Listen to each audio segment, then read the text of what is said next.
रेवा. हे सगळं काय घडतंय मला काहीच कळत नाही. अपराध न करताच न्याय मिळवण्यासाठी मी उभी राहणार आहे, पण मी अपराध केलाच नाहीये हे कसं सांगू मी सगळ्यांना. तेव्हा तुम्हाला चांगलं माहितीये मी अनयशिवाय एक क्षणही नाही राहू शकत. माझं खूप प्रेम आहे त्याच्यावर आणि तुम्हीच अनयसारखा समंजस आणि हळवा माणूस माझ्या आयुष्यात आणलाय ना. पण आमचा संसार सर्वसामान्य जोडप्यांसारखा का नाही होऊ शकत. ना मी अनयशिवाय राहू शकते, ना घरच्यांसमोर काही बोलू शकते. अशा द्विधा मनस्थितीत मी काय करायचं, कोणाचं ऐकायचं. अशा वेळी आपल्या मनाचा ऐकावं रेवा, हेच योग्य असतं. आम्हाला तुमच्या मनस्थितीची कल्पना आहे. राजगादीच्या अधिकाराचा वापर करून तुम्ही हे प्रकरण तिथेच संपवू शकला असता, पण घरच्यांच्या निर्णयाला तुम्ही महत्त्व दिलं आणि अशा मनस्थितीमध्ये अडकलात. आऊसाहेब, राजगादी हे माझं स्वप्न कधीच नव्हतं आणि सर्वसामान्य घरात कुठल्याही कुटुंबातला निर्णय मोठी माणसंच घेतात आणि ते निर्णय कधीही चुकत नाही. रेवा, तुमचे विचार कितीही चांगले असले तरी हे कुटुंब सामान्य नाही याचा विचार करा. इथे प्रत्येक जण जसा दिसतो तसा नाही. पण आऊसाहेब, जर घर टिकवायचं असेल आणि माणसं जोडायची असतील तर त्यांच्या दोषांकडे दुर्लक्ष करून आपण पुढे जायलाच हवं ना. आणि माझा असा ठाम विश्वास आहे की प्रत्येक माणसात चांगुलपणा हा असतोच, तो फक्त आपण शोधावा लागतो. रेवा, कधी कधी कठोर राहून सुद्धा कुटुंब जोडता येतं की हो. पुढे भविष्यात कदाचित हाच कठोर समजूतदारपणा तुम्हाला उपयोगी पडेल. आऊसाहेब, आज मला माझं भविष्य जाणून घ्यायची इच्छा होती. काय माझ्या भविष्यात? अनयपासून दुरावा? तुमच्या भूतकाळात काय घडलं आणि भविष्यात काय घडेल हे नशीब ठरवत नाही जी. तर तुम्ही कधी कुठला निर्णय घेता आणि कुणाची निवड करता हे फार महत्वाचं असतं जी. आजूबाजूची परिस्थिती काहीही असली तरी तुमचं मन काय सांगतं यावर जर तुमचा विश्वास असेल तर तुम्हाला सफलता ही मिळणारच. कारण आपलं मन आपल्याला कधीच धोका देत नाही हे लक्षात ठेवा.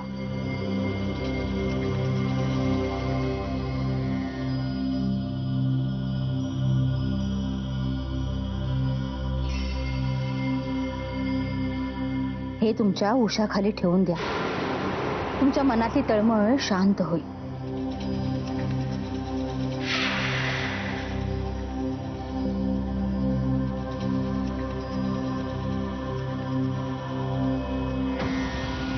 देवा, माझ्या मनातली तळमळ तुला चांगलीच माहितीये.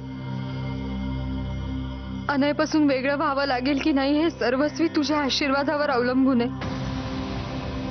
योग्य असेल तोच निर्णय घे.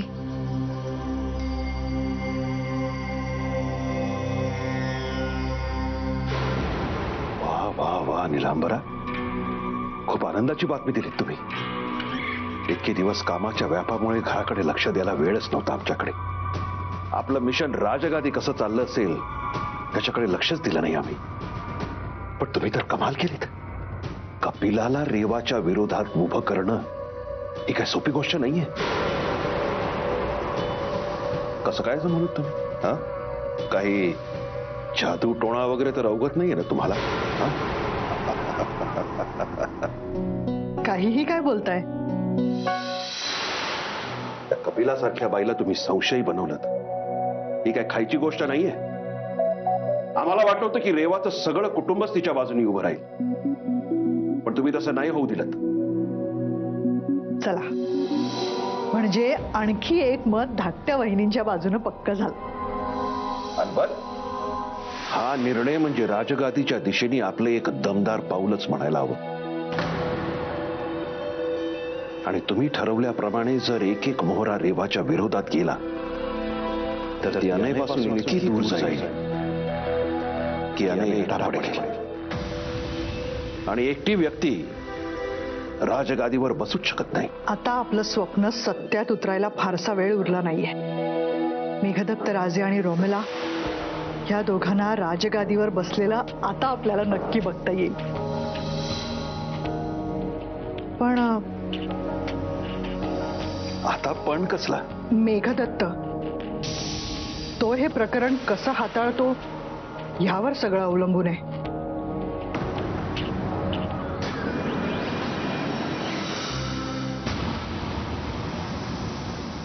या वाड्यात काय चाललंय काहीच कळत नाही. काकी साहेबांचा किती जीव होता रे बाबत.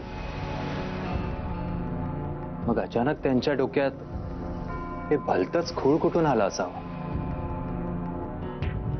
अनय आणि रेवाच्या नात्याला नक्की कोणाची नजर लागली आहे देव जाणे.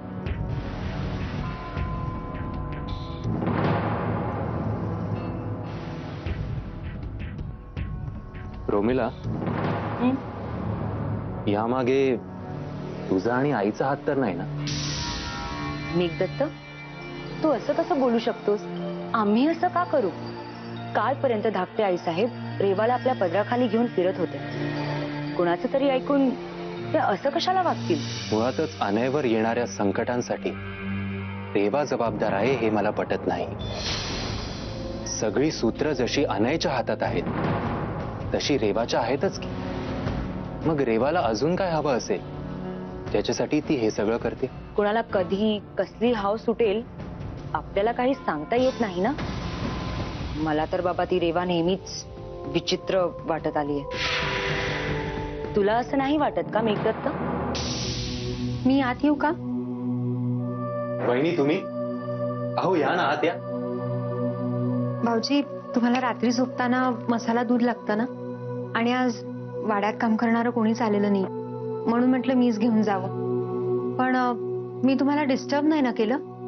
अहो वहिनी, यात डिस्टर्ब कसलं? तुम्हाला हे लक्षात आहे ही खरंच खूप मोठी गोष्ट आहे. नाहीतर इकडे काही लोकांना स्वतःची कामं पण स्वतः करता येत नाही. नाही नाही, यात मोठी गोष्ट काय आहे? मला लक्षात होतं म्हणून मी आणलं. घ्या ना. थँक्यू. येते मी. Good night. Good night.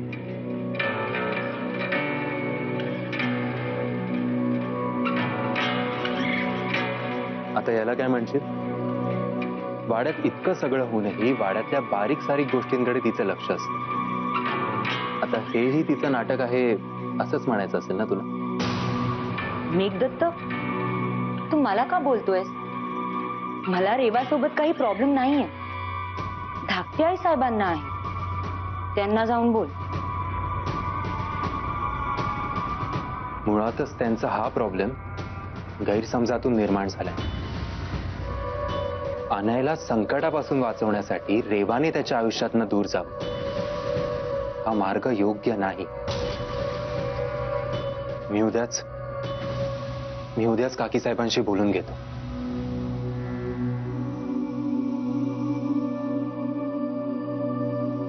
समजव हा, पण त्याचा काहीही फायदा होणार नाहीये. विष मुळापर्यंत पोचलंय आणि तुझा उताराही व्यर्थच जाणार आहे मेघदत्त. अनय आणि रेवाला दूर होण्यापासून कोणीही रोखू शकत नाही. टू बी और नॉट टू बी हा एकच सवाल आहे. जगावं की मरावं हा एकच प्रश्न आहे. हो, काय बोलताय तुम्ही? मला काही कळत नाहीये. जरा मला कळेल असं बोला. मंदाराणी अत्यंत बुद्धिमान लोक हे वाक्य वापरतात, कळलं?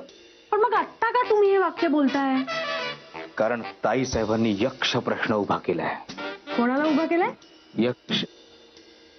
ताई साहेबांनी प्रॉब्लेम क्रिएट केलाय. आऊसाहेबांनी काय प्रॉब्लेम क्रिएट केलाय? आऊसाहेबांनी काहीच नाही केलंय. हो, मग आता तुम्ही म्हणालात ना ताई साहेबांनी म्हणून. मी हा, अगं आऊसाहेब नाही, ताईसाहेब म्हणजे रेवा आमची बहीण नाही का? तिने प्रॉब्लेम क्रिएट केलाय. आता रेवानी काय केलंय? रेवा या वाड्याच्या मुळावर घाला घालू पाहते असं चित्र तयार झालंय. त्यामुळे नेमकं कुणाच्या बाजूने जायचं ना हेच ठरवता येत नाहीये मला. मोठे, आजपर्यंत कोणीही तुम्हाला वाड्यात आज तुम्हाला कुठली भाजी हवी आहे असं विचारतानाही मी ऐकलेलं नाहीये. आपण काय ठरवणार? मंदार आणि भाजीविषयी आम्ही क्षुल्लक प्रश्न आहे का हा? खाजगी दालनात आमच्या शब्दाला किती मान आहे हे तुला काय माहित? तसंही वाड्यातलं राजकारण वेगळ्याच मार्गाने जायला लागलंय. पाहिलं ना, बिचाऱ्या देवावर किती बिकट प्रसंग ओढवलाय. तिचा काहीही संबंध नाहीये वाड्यात घडणाऱ्या प्रकारांशी, पण काहीही झालं की सगळे उठसूट तिच्याकडेच बोट दाखवतात. मी तर ठरवलंय, काहीही झालं तरी मी रेवाच्याच बाजूने उभी राहणार. बस. मंदाराणी किती घाई करताय. हे बघा, घाई करू नका. रावसाहेबांचं अख्खच्या अख्खं कुटुंब तिच्या विरोधात आहेच. त्यात कपिला वहिनी सुद्धा विरोधात गेले आहेत. त्यामुळे आपोआप सूर्यकांत राजे सुद्धा विरोधात जाणारच. तसं म्हणायला अनय आणि आऊसाहेब तिच्या बाजूने आहेत, पण तरीही तिचं पारडं हलकंच राहणार ना. अहो, मग असं काय करताय? आपण दोघेही तिच्या बाजूने उभे राहू, म्हणजे आपल्या वजनामुळे पारडं आपोआप जड होईल, नाही का? मंदाराणी, किती वेळा तुम्हाला सांगितलं वजनावरनं काही बोलत जाऊ नका म्हणून. आणि लक्षात ठेवा, आपल्या दोघांच्या मताला फार किंमत आहे. त्यामुळे जो जास्त बोली लावेल ना, आपण त्याच्या बाजूने जायचं.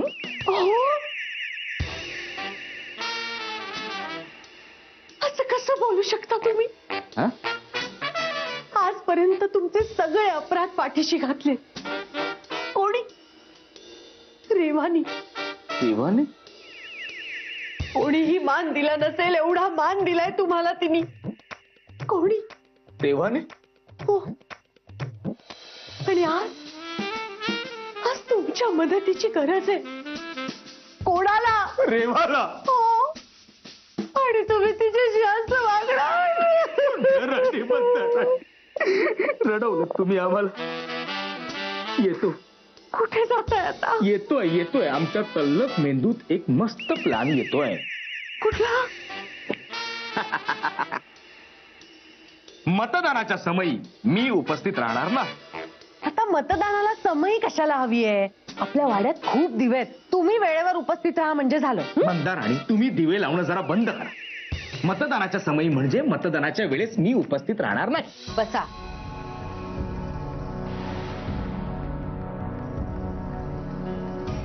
काल जे सरनोबत परिवारात घडलं तसं घडायला नको होते जी.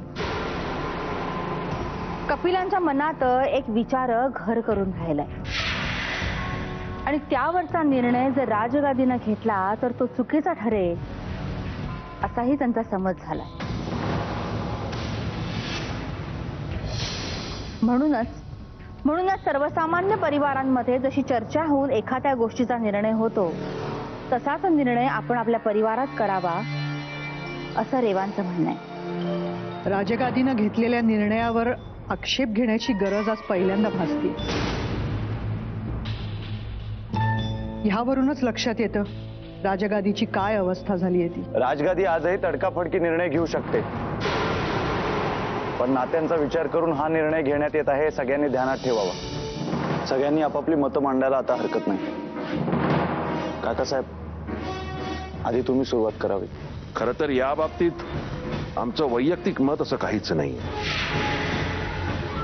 पण अनय राजे आमचे सर्वात लाडके पुतणे आणि त्यांच्या जीवाला जर रेवापासून कुठल्याही प्रकारचा धोका असेल तर मग ते एकमेकांपासून दूर राहिलेलेच बरे.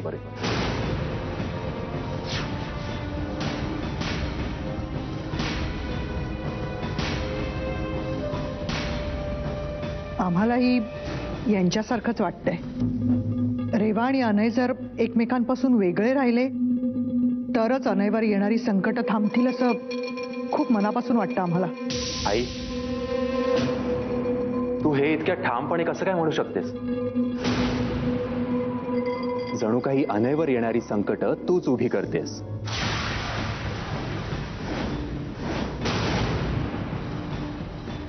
आणि हे दोघं वेगळे झाल्यावर तूच हे सगळं थांबवणार आहेस. मेघदत्त राजे, जरा सांभाळून बोला. मी अजून काहीही बोललेलो नाहीये, पण हा सगळा प्रकार खरंच खूप विचित्र आहे. आणि काकीसाहेब हे काय चाललंय तुम्ही? मला मान्य आहे की अनयबाबत जे काही घडतंय त्याच्यामुळे तुम्हाला काळजी वाटणं हे साहजिकच आहे, पण त्यावर हा मार्ग योग्य नाहीये हो. आणि हे सगळं करण्याची काहीही गरज नाहीये. मेघदत्त, अजून सगळ्यांची मतं घेतली जात आहेत ना. तुम्ही तर सरळ निर्णय जाहीर केलात. बसा. अहो पण बसा.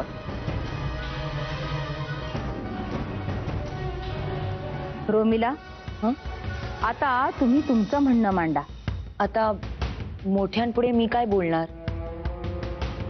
मला माहिती आहे अनय आणि रेवाचे एकमेकांवर खूप प्रेम आहे, पण अनयवरच्या संकटांना आपण इग्नोर तर नाही करू शकत ना.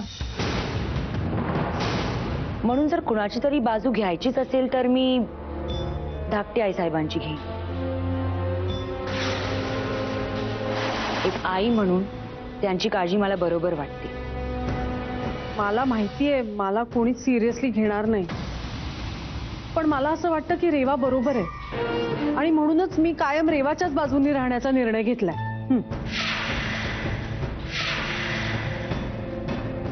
सूर्यकांत, आता तुम्ही बोला. या सगळ्या प्रकरणाबद्दल तुमचं काय मत आहे की हो?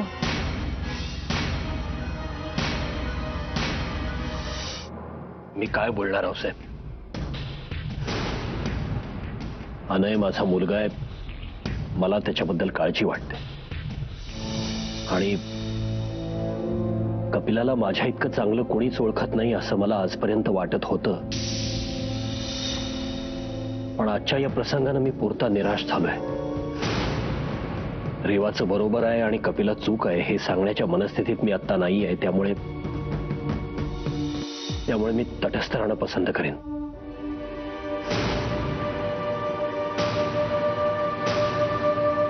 आता आम्ही आमच्या बाबतीत सांगायचं झालं तर कुणाची एकाची बाजू घेणं आम्हाला पटत नाही. पण अनय रेवाच्या भविष्याचा आणि राजगादीच्या प्रतिष्ठेचा प्रश्न असल्यामुळे आम्ही रेवाच्याच बाजूने राहणार.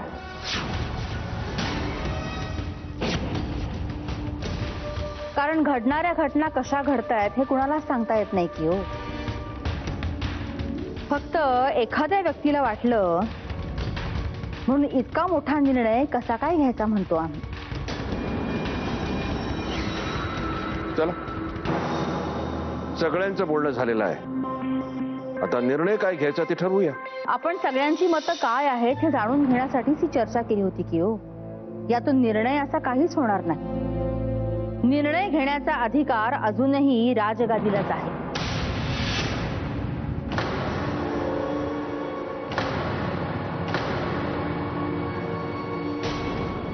अनय आणि रेवा जो निर्णय घेतील तोच निर्णय अंतिम होईल.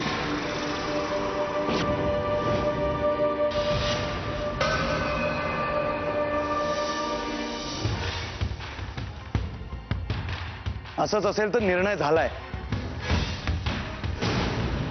रेवाच्या विरोधातली ही चर्चा मला तरी निरर्थक वाटते. आम्ही दोघे वेगळे होणार नाही.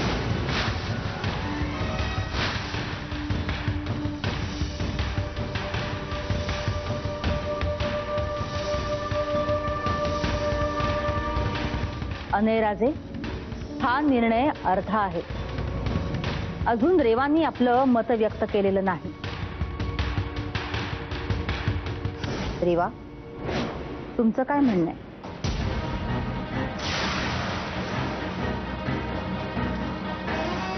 ही काय निर्णय घेणार? ही स्वतःच्याच बाजूने बोलणार. मला तिचा निर्णय मान्य नाही. माझ्या मुलाच्या जीवापुढे मी कोणाची पर्वा करणार नाही.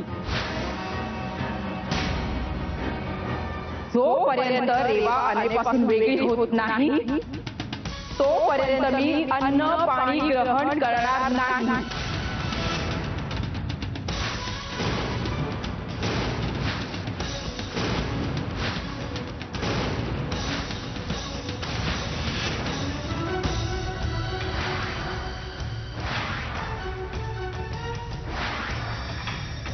हा माझा पण आहे.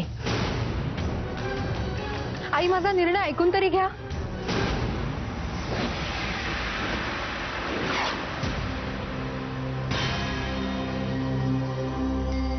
तुमची शंका जर दूर होणार असेल आणि यामुळे अनय जर सुखरूप राहणार असेल तर मी अनयपासून वेगळी व्हायला तयार आहे.